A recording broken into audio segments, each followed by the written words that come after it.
run a Mac 10, which has a wankle, and I've got a Mercury wankle unfinished block from Mercury's R&D department. They made a competitive engine with Johnson Evinrude. I think they were thinking about doing it. Johnson Evinrude had some race engines that were very fast, but they didn't last very long. They kept blowing up. They never finished a race. So I think that idea was dropped. And Johnson Evinrude did have, or OMC did have, a wankle in their snow machines that was quite successful. It was a single cylinder snow wankle, very much like these. You can see over here, this is the exhaust port. Right, exhaust comes out through here. And this would have been the intake port. It's not finished. It hasn't been bored out yet, but that was where it would come in. The wankle crankcase, the rotor travels around in a ovoid. I guess that's what it's called. The crankshaft, which would be right here in the middle, has a gear on it, and the rotor itself has a gear, and it travels around this ovoid because you could see as it's off center, off the crank as it's going around, and then it has these tip seals, which would be the equivalent of a ring. So your juice gets compressed. I'm not sure which way this thing rolls, but the spark plug would be in here somewhere, which I don't see the hole for it, but whatever, it's here. And it would ignite the mixture, force the rotor around. Here's your exhaust, and here's your intake over here. It's a system that worked well. It had a little bit healthy on the gas, and it was very difficult to meet emission standards. That's why Mazda dropped it. And one of the problems they had with the early ones were these tip seals right here at the end of these, at the end of the rotors, especially on the gasoline no oil mix. Ones we're dealing with are basically have gas and oil mixed. On the ones that aren't, they had sodium rotating in here in order to cool it and all sorts of things. But when you've got a two-stroke with everything, the lubricant in the gas, it's a little bit easier to make things work, and that's basically what this Mac 10 is. It's very similar to this. It was used as a motorcycle. As I think even a motorcycle engine. Yeah, they used it in lawn mowers and so forth. So this is what they look like internally. It's got the ovoid with the rotor inside that moves around in an ovoid shape, and your combustion chamber is, instead of being an up and down piston, we have one that's going around and compresses in a lateral fashion rather than a vertical fashion. And they were simpler, and as I say, they work quite well in the two-stroke department. Start now. Mac 10. Go. What is this? This is a Mac 10 made by an Italian firm in the very early 70s. These things were brought over to this country and not sold very successfully. I remember seeing somewhere early in my career in the 70s, seeing these things for sale for $35 in the box. There were thousands of them in a warehouse. But in any case, I got this one. It's 72 according to the tag inside, and again, it's an Italian leg, Italian shifter. It's got a full gear shift, and it's got a Sachs, which is Austrian, powerhead, which is a wankle, and it's an engine which was like Briggs and Stratton, or much more like Clinton in the old days.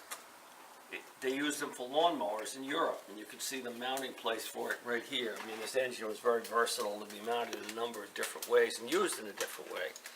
This thing's a two-stroke. It seems to be relatively smooth. It runs quite nicely. Not too unusual. It sounds like a regular outboard to me, but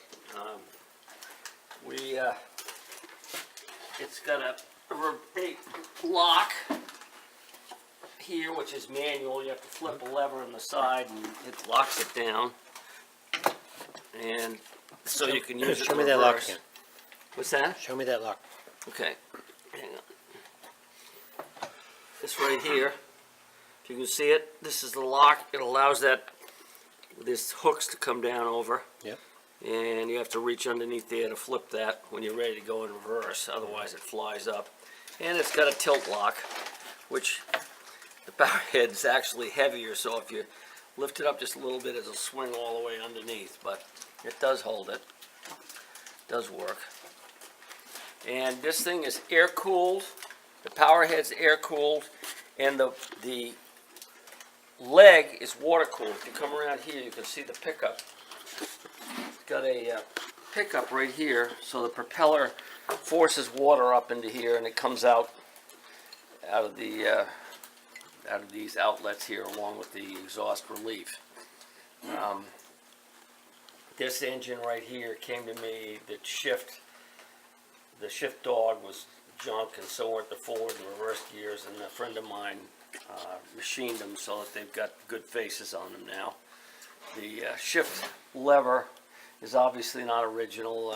I jury rigged one. It had a square receiver here, and so I took a piece of square metal. This one here has the kit on it for a remote control. That's your forward hook. I think you'd use the Johnson Evinrude controls and hooks. And on this side, the lever is here.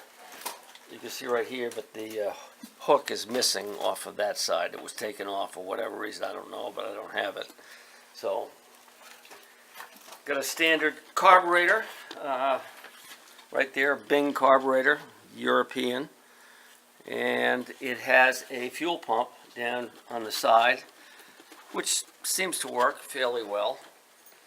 And now we'll take the engine, put it in the tank, and hear it run. Does this take Italian gas? No, I don't think so. The fitting was almost the same as the little Mercury one, but not close enough.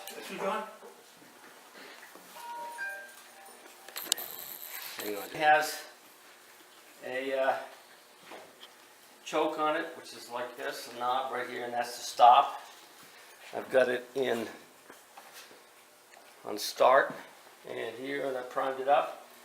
And sometimes it's difficult to start, you can over prime it by pushing down that little thing that presses the float. And here we go.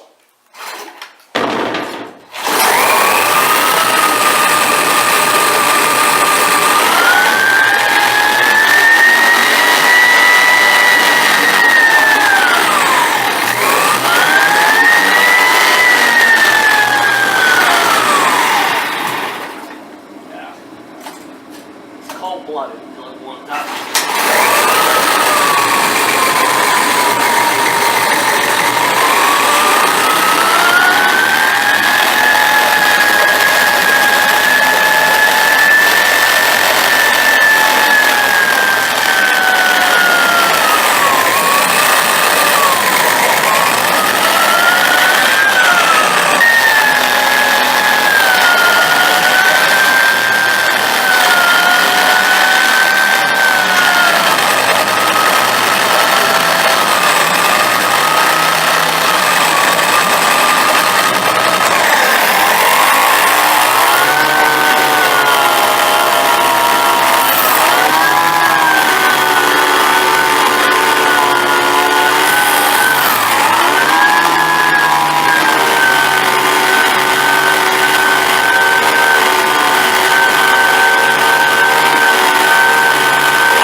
think? Very good.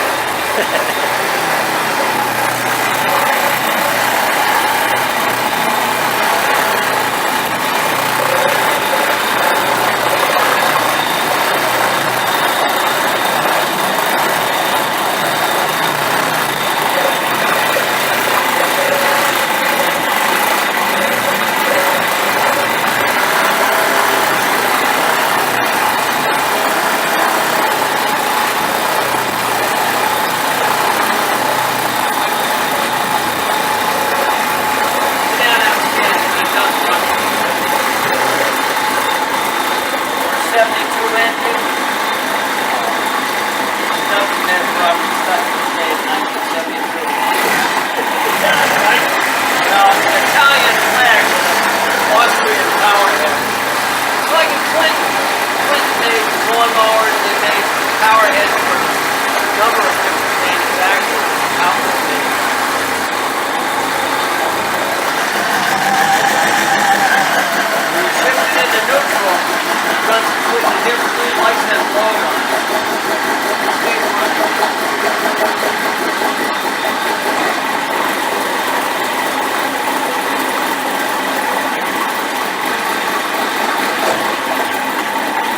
It seems to stay running. It seems to be pretty strong, even though it's got a real light piece of color.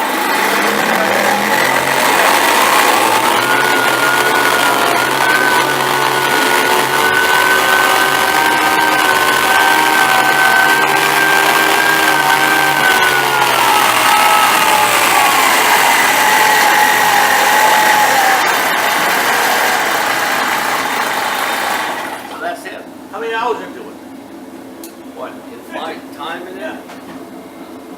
Not a lot. Yeah, probably 10 hours. Frank shaped it all over sheet work on the Lorium. Trying to figure out how everything worked. 10, 15 hours. And taking it apart, it had been used in salt water, so it was a mess. And every bolt broke.